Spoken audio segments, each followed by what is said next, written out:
Hola, ¿qué tal? Bienvenidas, bienvenidos. Por si no lo viste, está en YouTube, en MaTV, la primer parte de esta charla con el negro Alberto Ramírez, comunicador popular. Estamos grabando ahora la segunda parte. Yo decía al final de la primera que me gustaría mucho hablar sobre la dirigencia política y cómo interpreta los medios de construcción de ideas alternativas, los medios comunitarios.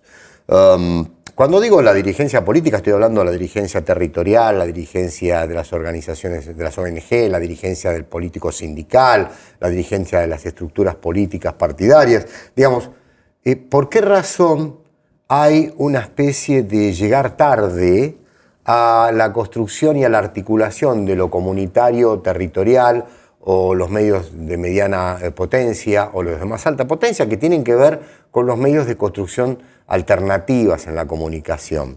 Se sigue viendo la corrida rápida a ir a grabar a un medio que obviamente tiene siempre mucha más capacidad de encendido. Ahora, en esa capacidad de encendido, está viéndolo la gente que vos querés que nos vea. Es polémico el tema, pero es parte de una construcción que hay que revisar.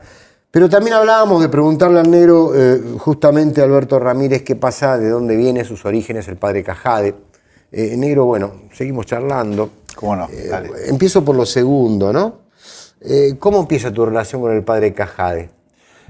Bueno, con el padre Carlos es a través de la acción de él, de su acción social, sobre todo, su obra social.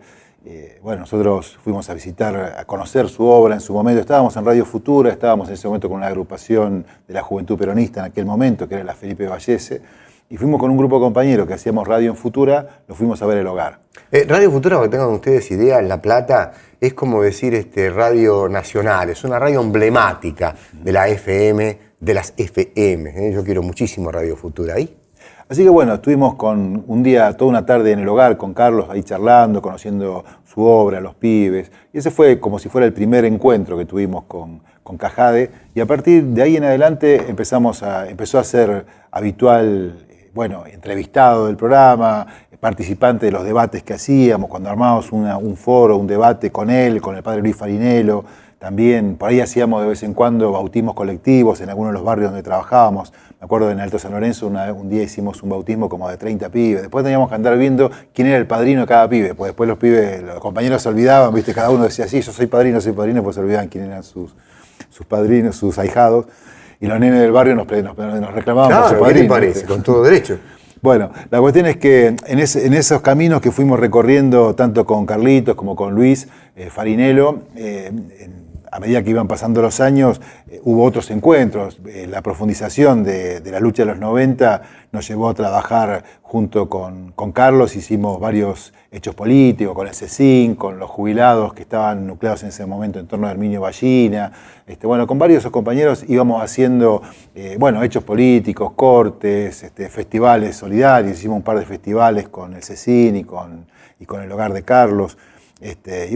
También en su momento hubo compañeros del espacio político nuestro que se fueron directamente a trabajar con él, se armó un taller de folclore, que era el taller Tupahue. Claro, ellos tenían el taller, el folclore, la imprenta. La imprenta. El lugar donde vivían los chicos y aprendían oficios. Exactamente. Y después fue surgiendo la Casa del Niño, la Casa de los Bebés, distintos brazos de la obra que se iba haciendo cada vez más sólida y más grande. La revista La Pulseada. La Pulseada, nos olvidamos de la revista La Pulseada, que es emblemática. Bueno, también está Pulseada Radio, que está también en Futura y Estación Sur hoy en día. Y por otro lado, otro compañero del grupo nuestro también armó un espacio de María Pueblo, que es un espacio de protección de las mujeres en situación de violencia de género y demás, también en el marco de la obra de Carlos. Y todo ese fue el recorrido, que después también tuvo una salida política, ¿no? Porque Carlos era un hombre eminentemente político. Carlito, con toda esa alegría que siempre tenía, con esa sonrisa con el que iba ganando siempre adeptos a su causa, Carlitos se suma a la CTA. Él fue secretario de Derechos Humanos de la Secretaría de Trabajadores Argentinos. Y entonces empezaron el movimiento Chicos del Pueblo, las marchas. Las marchas famosas que Mate Amargo cubrió con los chicos del pueblo, que venían desde cada punto cardinal del país encontrándose y marchando, ¿no? Así es. Maravilloso. Así que, bueno, todo ese rol político fuerte de Carlito, con el que compartíamos en ese momento, y que él también en un momento dado pensó en darle un salto a la política misma. Con eso él decía, me acuerdo en ese momento, estaba Julio que era parte del PJ y para parte del armado de lo que era Menem en ese momento, y Duhalde, y él decía, yo al turco le gano, decía Carlito, ¿no? Porque decía, yo si quiero representar un poco a los pobres, a la gente más humilde de los barrios. Bueno, lamentablemente lo perdimos a Carlos a una edad en la que todavía tenía mucho para dar, tenía mucho amor para seguir dando a toda la gente que estaba a su alrededor, pero nada, con alguna gente que estuvo con él a su lado, como el caso de Tony Fenoy. Tony fue cura de Carlitos muchos años, hoy en día no está más en la Iglesia Católica, pero es uno de los dirigentes del colectivo de Teología de la Liberación. Y con él empezamos con esta idea de armar el Frente Cajade, que era un espacio de reunión de movimientos barriales, agrupaciones barriales y políticas, con la imagen de la guía de Carlitos en cuanto a su ejemplo de unificar la lucha política, la lucha barrial y la lucha social. Es hermoso lo que estás contando, porque mucha gente, muchos de ustedes no saben quién fue el padre Cajade, un hombre que tenía la fe, la convicción sólidamente, pero él pensaba que el reino de Dios estaba acá. Él pensaba que el reino de Dios era hacerlo feliz ahora, ¿no? Y que sobre todo había una prioridad que eran los nenes, las nenas, los chicos, y pensaba que había una prioridad que era el trabajo como fuente de dignidad de la familia. Por eso también el tema de los oficios, cuando él hace la imprenta, y después se preocupa por modernizar la imprenta. Bueno, un ejemplo es la revista La Pulseada, cuando se va a un nivel de jerarquía tecnológico de impresión con el offset. Sí. Él estaba muy comprometido con eso, un ser humano que era imposible no amarlo, como el padre Mujica, ¿sí? Como tantos otros compañeros de esa iglesia hermosa que estaba tan profundamente echada a raíz en el vientre del pueblo, ¿no? De sus dolores, de sus aspiraciones. Y, Negro, ¿qué pensás de este trauma que tenemos en la consideración de la dirigencia y la militancia cuando hablamos de comunicación y cuando hablamos de entender la comunicación de ideas alternativas, la articulación de redes, cuando decimos estamos luchando contra los medios hegemónicos, pero de repente tenemos una revista o una radio y le damos poca pelota para hablar en criollo, ¿no? ¿Qué está pasando ahí? Bueno, creo que vos también de alguna manera lo vivís con tu trabajo, con tu tarea, que ha sido incansable también en ese sentido, en el sentido de la comunicación popular. Creo que por ahí a veces me parece que es como inversamente proporcional, ¿no? Me parece que cuando más fuera el espacio de poder que tienen algunos dirigentes, es menor la pelota, como decías vos, que le dan a los medios de comunicación, digamos, de base o alternativo, como quieran llamarle. Para mí son medios de comunicación popular tan valiosos y tan fuertes, con una potencia posible, igual a la de cualquier otro medio de comunicación mayor, pero que también tiene que ver con la estructura económica y social que lo sostiene, ¿no es cierto? O sea, yo recuerdo que cuando ganó el macrismo, nos juntamos con algunos compañeros que militábamos en varios barrios y dijimos, bueno, lo que va a pasar ahora es que el Estado va a empezar a desaparecer de los barrios. Claro. Y nos van a quedar muy pocos espacios de donde apoyarnos. Y entonces lo que leíamos era los espacios posibles que nos quedan al campo popular van a ser, vos fíjate, estamos en La Plata nosotros, en La Plata, Berisso y Ensenada, básicamente está al frente, en Ensenada está el compañero Seco, pero después en Berisso y en La Plata son gobiernos de Cambiemos, con lo cual hay gobierno neoliberal en la nación, en la provincia y en los municipios. Con lo cual decíamos, ¿dónde nos apoyamos? Y nosotros pensamos las organizaciones sindicales y la universidad. Son los únicos dos territorios con cierta posibilidad de llegada a los sectores populares, ¿no es cierto? Y es lo que hicimos. De alguna manera fueron algunos, porque no fueron todos los gremios, ni todas las facultades, pero bueno, en los lugares donde hubo compañeros que pudieron escuchar esos mensajes, pudimos apoyarnos un poco para empezar a ensamblar esa red, esos tejidos necesarios para que siga habiendo comunicación popular de base, ¿no es cierto?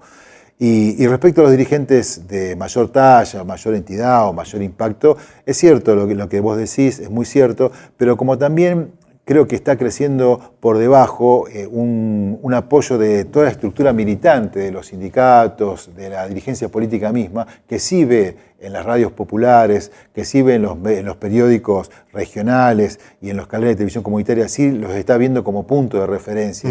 Y después está el tema de que el medio comunitario tiene que tomar siempre lo que verdaderamente le pasa al vecino, lo que le pasa. Bueno, si para nosotros es noticia, digamos, un casamiento popular, es noticia un bautismo de los pibes, es noticia, bueno, el accidente, obviamente una mala noticia, pero es un accidente de un vecino, es una noticia.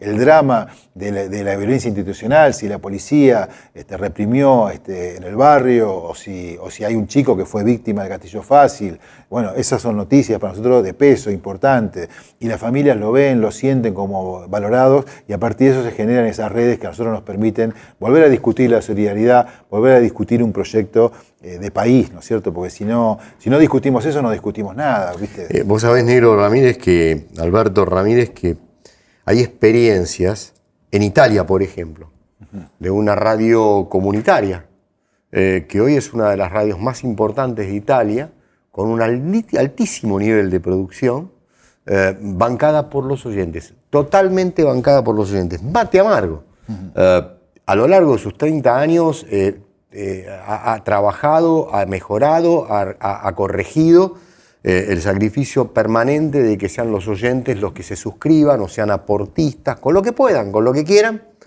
para que se pueda sostener el proyecto. Ahora estamos volviendo a hacer en Radio del Plata.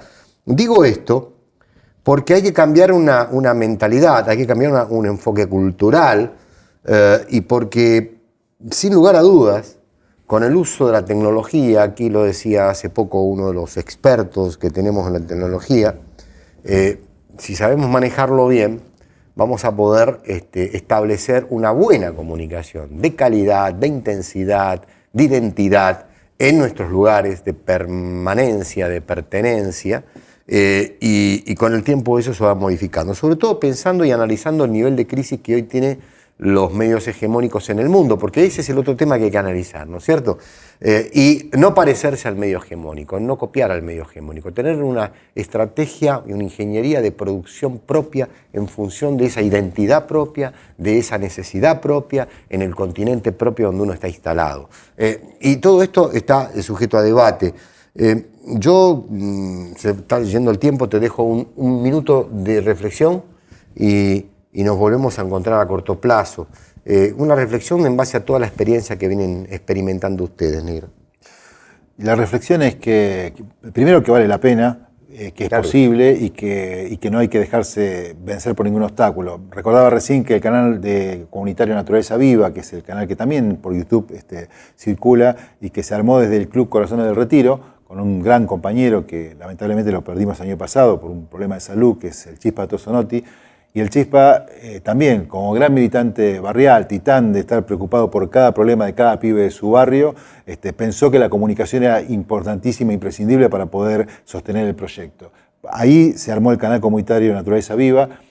Los tiempos de la gestión nuestra no alcanzaron. Claro. Por no decir otras cosas peores, digamos, claro. Pero bueno, no tuvo a tiempo la posibilidad de salir en la grilla que tendría que haber salido, que era la TDA. La televisión digital abierta.